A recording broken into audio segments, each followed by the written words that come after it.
Hello bachcho, let's read the question.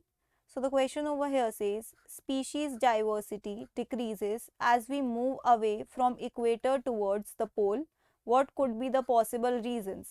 ठीक है, जैसे जैसे हम पोल से जैसे जैसे हम इक्वेटर से पोल्स की तरफ मूव करते हैं, ठीक है, वैसे वैसे बायोडाइवर्सिटी कम होती रहती है.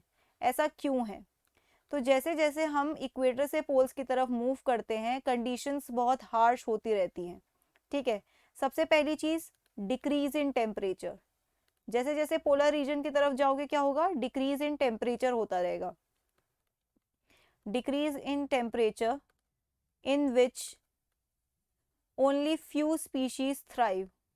Only few species thrive. ठीक है, बहुत कम स्पीशीज है जो इतनी हार्श कंडीशंस को सहन कर पाते हैं या उनमें सरवाइव कर पाती हैं. नेक्स्ट रीजन, जैसे ही आप इक्वेटर से दूर जाओगे वैसे वैसे ही सन की जो इल्यूमिनेशन है वो कम होती जाएगी. So decrease in illumination of sunlight.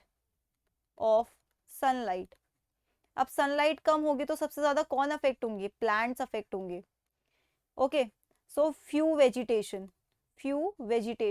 अब जब वेजिटेशन ही कम है तो उस पर डिपेंडेंट अदर स्पीशीज भी कम होंगे. Few species which depend on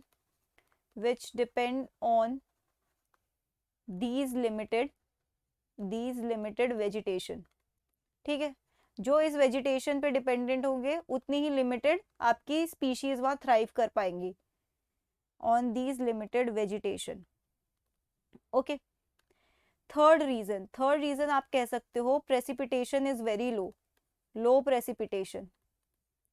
ठीक है, अब प्रेसिपिटेशन कम होगा, अगेन कौन अफेक्ट होगा? वेजिटेशन. लो वेजिटेशन डाइवर्सिटी. और अगर वेजिटेशन ही कम होगी तो आप ऑटोमेटिकली इस चीज को समझ सकते हो कि कंज्यूमर्स की डाइवर्सिटी भी कम होगी.